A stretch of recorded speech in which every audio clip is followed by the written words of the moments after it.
সুজয়, এই মুহূর্তে দাঁড়িয়ে যেটা দেখা যাচ্ছে যে বিহার মডেল আমরা দেখলাম যে বিজেপি একদম ক্লিন সুইপ্ট করেছে, সেখানে এবার টার্গেট হচ্ছে বাংলা। সেক্ষেত্রে দাঁড়িয়ে অমিত শাহর গোপন প্ল্যানিং কি বাংলা দখলের? দেখো না, তুমি যদি দেখো, বিহারেও কিন্তু বলা যেতে পারে সংগঠনের যে রাশটা সেটা কিন্তু অমিত শাহ নিজের হাতে নিয়েছিলেন। এবং দেখো, আজকে তিনি আসছেন একেবারে 3 দিনের সফরে, আজকে শহরে তিনি পা রাখবেন।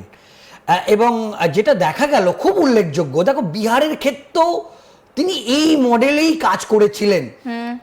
তিনি কিন্তু প্রকাশ্য কোনো জনসভা তিনি করছেন না। একদম এমন কথা শোনা গিয়েছিল বঙ্গ বিজেপির অন্দরে যে তিনি উত্তর কলকাতায় একটা রোড শো করতে পারে, এরকম কথা শোনা যাচ্ছিল, এরকম খবর এসেছিল যে তিনি রাজারহাট নিউ টাউন থেকে পার্টি অফিস পর্যন্ত তিনি কোনো রোড শো করতে পারে, কোনো বড় জনসভা করতে পারে। কিন্তু একেবারে তার সফরসূচি যখন চূড়ান্ত হলো, একেবারে স্পষ্ট করে দেয়া হলো যে এবারের যে 3 দিনের সফরে তিনি একটাও কোনো জনসভা তিনি করবেন না, কোনো পাবলিক মিটিং করবেন না। তার পাখির চোখ কিন্তু পুরোপুরিভাবে সংগঠন। তার মানে সুজয়, কোথাও গিয়ে কি অমিত শাহ এটা মেনে নিচ্ছেন যে বাংলায় বিজেপির সংগঠন এখনো সেই জায়গায় আসেনি, এবং তার জন্যই যেখানে নির্বাচনের আর মাত্র কয়েকটা মাস বাকি, তিনি সংগঠনকে মজবুত করতে জোর দিচ্ছেন। তিনি কিন্তু জনসংযোগ করে বিজেপি কি করবে বা বিজেপির ভবিষ্যৎ প্ল্যানিং কি সেটা ডিসকাস করছেন না, সংগঠনের দুর্বলতা তিনি মেনে নিচ্ছেন। একেবারেই তাই। দেখো, বিজেপি অন্যান্য যে মডেলে, দেখো অমিত শাহ যে বিহার মডেলটা বাংলার কথা বলছে, দেখো বিহার, উত্তরপ্রদেশ, রাজস্থান বা গুজরাট, এই গোবলয়ের যে মডেল, সেই মডেল যে বাংলাতে কোনোভাবে কাজ করছে না সেটা তারা খাতায় কলমে বুঝতে পেরেছে। এবং দেখো 2021-এর বিধানসভা নির্বাচন থেকে শিক্ষা নিয়ে তারা এটা বুঝেছে যে এখানে কিন্তু বুথে শেষ মুহূর্তে বুথটাকে যদি ম্যানেজ করা যায় এবং কাউন্টিং সেন্টারটাকে যদি ম্যানেজ করা যায় তাহলেই কিন্তু বাজিমাত হবে। এবং এইভাবে এই সংগঠনের কথা যখন বলছে, একটা বিষয় একটু জানতে ইচ্ছে করছে যে এতদিন কেটে গেল, বঙ্গ বিজেপির সংগঠনকে জোরদার করার চেষ্টা করা হলো না কেন্দ্রের তরফ থেকে। হঠাৎ করে নির্বাচনের প্রাককালে, মানে আমি ধরো সারা বছর পড়াশোনা করলাম না, আমার মাধ্যমিক পরীক্ষার সময় গিয়ে যদি আমি মনে করি যে 7 দিন আমি আদা জল খেয়ে পড়াশোনা করব, আমার তো রেজাল্ট ভালো হবে না। তাহলে সেটা তো অমিত শাহর ক্ষেত্রেও হতে পারে। এতদিন তাহলে উনি কেন সেটা করলেন না? দেখো, অমিত শাহের একেবারে ঘনিষ্ঠ 2 নেতা, বিপ্লব কুমার দেব এবং ভূপেন্দ্র যাদব, তাদেরকে পাঠানো হয়।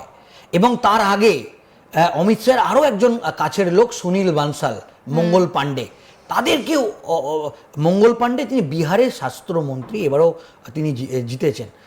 তো সেক্ষেত্রে এই যে ভূপেন্দ্র যাদবকে পাঠিয়েছিলেন, বিপ্লব দেবকে পাঠিয়েছেন, গোটা রাজ্যের বিজেপির যে 43টি সাংগঠনিক জেলা আছে বা বিভিন্ন যে জোন আছে, সেই প্রত্যেকটা জোনে তিনি ঘুরে ঘুরে তারা মিটিং করেছে। মিটিং করে যে এই মুহূর্তে বিজেপির সংগঠনের কি অবস্থা।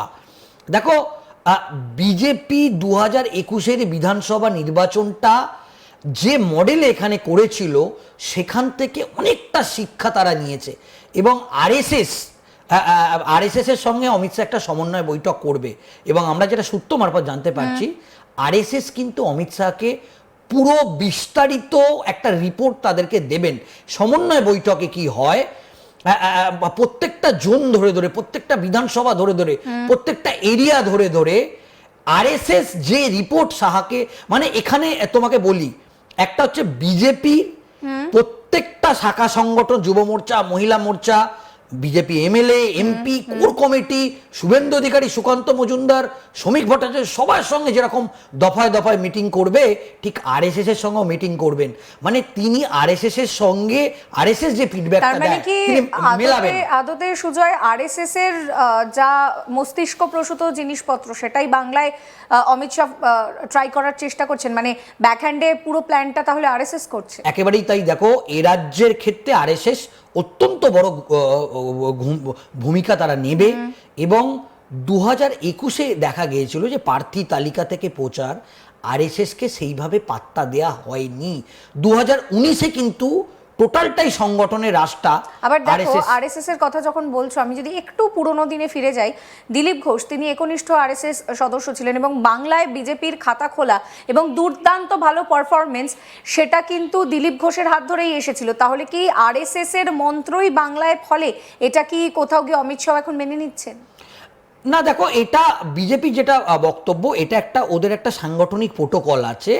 ওরা যে রাজ্যে মানে মূলত সংগঠনটাকে দেখে হচ্ছে আরএসএস, এবং আরএসএস 2026-এর আগে বাংলার বিজেপি মানে বিজেপি সংগঠন সম্পর্কে কি বক্তব্য, কোন জায়গাটায় মানে তাদের সংগঠনের অবস্থা খারাপ বা কোন ইস্যুতে লড়াই করবে, আরএসএস হচ্ছে কি গোপনে তারা বিজেপিকে পর্যবেক্ষণ করে। এখনো পর্যন্ত শুভেন্দু অধিকারীর পারফরমেন্স কি আছে, শ্রমিক ভট্টাচার্যের পারফরমেন্স কি আছে, বা দিলীপ ঘোষকে এখনো পর্যন্ত কোনো জায়গাতেই দেখা গেল না। মোহন ভাগবত এলেন, দিলীপ ঘোষকে দেখা গেল না। দিলীপ ঘোষকে কি নামানো হতে পারে প্রচারের কাজে? এবং এই যে ভূপেন্দ্র যাদব এবং বিপ্লব কুমার দেব, তারা কিন্তু পশ্চিমবঙ্গের যে বিজেপির যে সংগঠন আছে পুরো জায়গাগুলো কিন্তু জোন ওয়াইজ সাংগঠনিক জেলা অনুযায়ী চষে বেরিয়ে তারা একটা রিপোর্ট তৈরি করেছে, এবং সেই রিপোর্টটা কিন্তু অনেক আগেই স্যারের হাতে তুলে দিয়েছে, অমিত স্যারের হাতে।